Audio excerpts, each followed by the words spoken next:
कागल इथल्या ऐतिहासिक श्रीराम मंदिरात शारदीय नवरात्र उत्सवानिमित्त सकल सौभाग्यदायी महाकुंकुमार्चन उपासना सोहळा अत्यंत भक्तिमय वातावरणात पार पडला।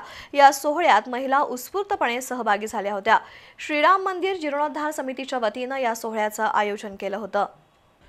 कागलमधील श्रीराम मंदिरात सकल सौभाग्यदायी महाकुंकुमार्चन उपासना सोहळा पार पडला। पारंपरिक विधीनुसार कुमारिका पायपूजन सोहळाही उत्साहात झाला। मेघाताई भांबोरीकर यांच्या मार्गदर्शनाखाली हा सोहळा झाला। या प्रसंगी इतिहास अभ्यासिका नंदिता देवी घाटगे, राजे विक्रमसिंह घाटगे बँकेच्या अध्यक्षा नवोदिता देवी घाटगे यांच्यासह महिला मोठ्या संख्येनं उपासनेत सहभागी झाल्या होत्या। श्रीराम मंदिराच्या सभागृहात झालेल्या या उपासनेदरम्यान संपूर्ण वातावरण मंगलमय आणि भक्तिरसानं भरून गेलं होतं। महाकुंकुमार्चन उपासना ही विशेषतः सुख समृद्धी आणि सौभाग्य वृद्धीसाठी केली जाणारी उपासना असल्यानं महिलांनी मोठ्या श्रद्धेनं यात सहभाग नोंदवला।